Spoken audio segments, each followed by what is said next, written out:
नमस्कार, स्वागत है आप सबका। आप देख रहे हैं आपके साथ मेरी बात और मैं प्रिय रंजन भारती। 5 माह तक दिल्ली आबकारी मामले में जेल में रहने के बाद, जेल में रहते हुए मुख्यमंत्री के नाते सरकार चलाने की जिद करने के बाद अब सुप्रीम कोर्ट से सशर्त जमानत मिलने के उपरांत दिल्ली के मुख्यमंत्री और आम आदमी पार्टी के नेता अरविंद केजरीवाल ने पद से इस्तीफा देने की घोषणा की है। वो मंगलवार को यानी 17 सितंबर को इस्तीफा सौंपेंगे। उसके साथ साथ उप मुख्यमंत्री मनीष सिसोदिया भी अपने पद से इस्तीफा देंगे। वो सरकार में शामिल नहीं रहेंगे। अब इसे लेकर राजनीति का बाजार गर्म है। तरह तरह की बयानबाजियां हो रही है। इसे एक राजनीतिक स्टंट कहा जा रहा है और मुख्यमंत्री अरविंद केजरीवाल जैसा दांव चल रहे हैं उसमें ये झूठा भी नहीं है। सरकार में जेल में रहते हुए सरकार चलाने की जिद करने वाले दुनिया के और भारतवर्ष के तो कम से कम पहले मुख्यमंत्री अरविंद केजरीवाल थे, जिन्होंने जिद कर दी कि कोई संवैधानिक ऐसी शर्त नहीं है कि जेल में रह करके कोई सरकार नहीं चला सकता है। अब बीजेपी कह रही है, आरोप लगा रही है कि ये इन्होंने तो स्वीकार कर लिया अपना अपराध। जो आरोप इन पर लग रहे हैं वो स्वीकार कर लिया इसलिए कि सशर्त जमानतें मिली हैं और सशर्त जमानत के चलते ये सरकार चला नहीं पाएंगे, मुख्यमंत्री का दायित्व भरसक निर्वहन नहीं कर पाएंगे। इसलिए सच्चाई से मुंह फेरते हुए इन्होंने सिर्फ राजनीतिक स्टंटबाजी की है। ये देख रहे हैं कि हरियाणा का चुनाव है और हरियाणा दिल्ली से सटा हुआ है। हरियाणा और पंजाब में आम आदमी पार्टी के प्रति लोगों का एक आकर्षण रहा है। इसका वो लाभ उठाना चाहते हैं, भरसक लाभ लेने की कोशिश है और साथ साथ सहानुभूति बटोरने की भी कोशिश है। सहानुभूति, ये इनकी भाषा देखिए। जनता को अगर लगता है कि अरविंद केजरीवाल बेईमान है तो 1 मिनट भी मुख्यमंत्री की कुर्सी पर नहीं रहूंगा। वो ये भी कहते हैं कि सुप्रीम कोर्ट ने जमानत के लिए शर्तें लगाई हैं और लोग कह रहे हैं कि ये शर्तें उनके रास्ते की अड़चन है। 10 सालों में मेरे सामने अड़चन तो पैदा की केंद्र ने, बहुतेरे अड़चन पैदा की, एलजी ने अड़चन पैदा की, केंद्र सरकार ने अड़चनें पैदा की, लेकिन इसके बावजूद अरविंद केजरीवाल ये भी खम ठोक रहे हैं कि मैंने जनता की सेवा की।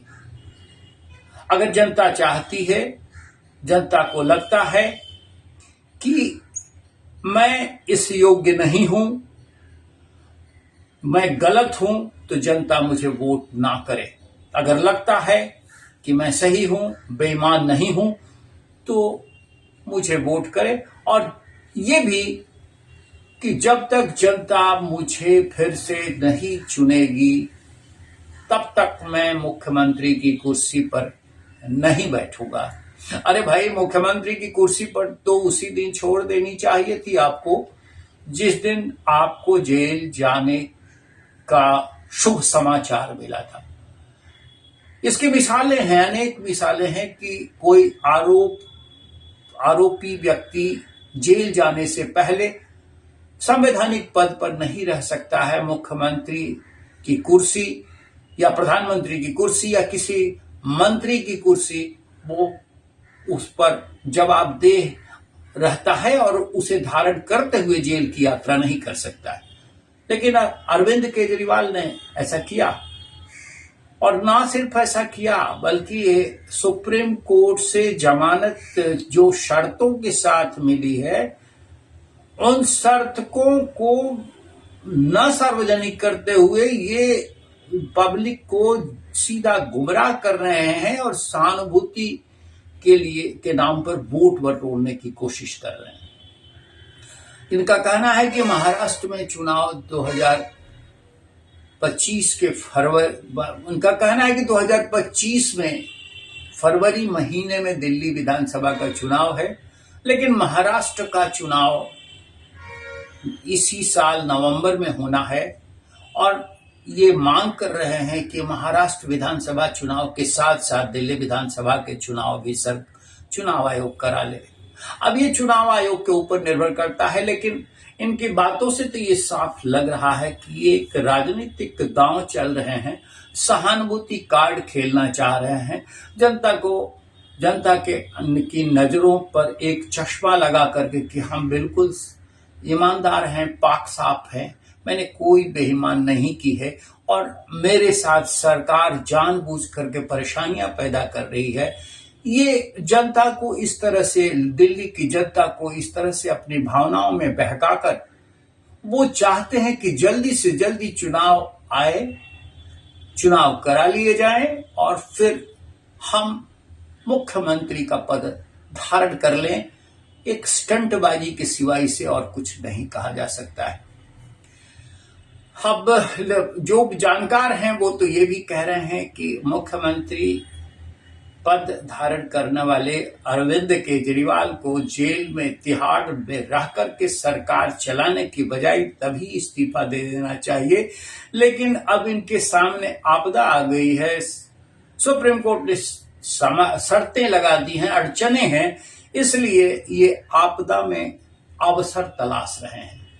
आपदा में अवसर तलाश कर राजनीति करने की ये पराकाष्ठा है। हालांकि इस तरह के आपदा में अवसर तलाशने के लिए भारत के राजनेता पहले से भी चर्चित, लेकिन अरविंद केजरीवाल इन सब में आगे निकल रहे हैं। अभी हरियाणा का चुनाव है, हरियाणा विधानसभा के चुनाव में अपने राजनीतिक लाभ लेने की चेष्टा और साथ साथ जो इनकी जेल यात्रा से आम आदमी पार्टी की तस्वीर और उसकी सेहत पर बुरा असर पड़ा है, उसकी भरपाई के लिए ये सारा स्टंट कर रहे हैं। इस राजनीतिक स्टंटबाजी को पब्लिक बड़ी आसानी से देख रही है, सहूलियत से देख रही है। ऐसा नहीं है कि सब के सब हरा चश्मा ही पहने हैं और सब के सब ये मान रहे हैं कि अरविंद केजरीवाल नौटंकीबाज नहीं है।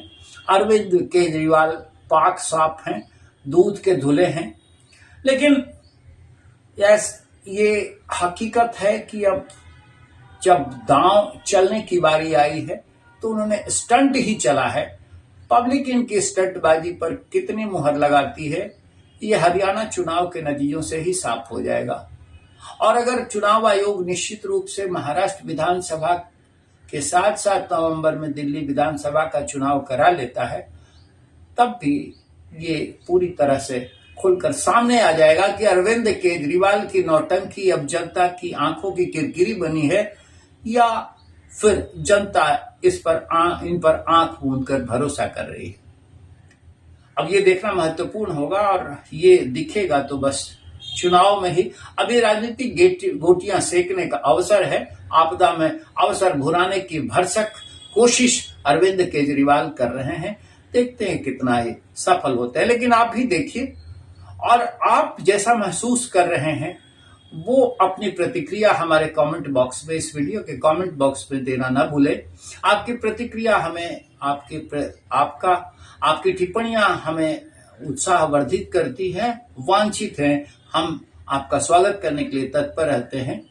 लेकिन ये साथ साथ भी कहना चाहूंगा कि अगर मेरे कारवां से अब तक नहीं जुड़े होंगे तो देर ना कीजिए, अभी सब्सक्राइब कर लीजिए और देखते रहिए। आपके साथ मेरी बात बने रहिए हमारे साथ। नमस्कार।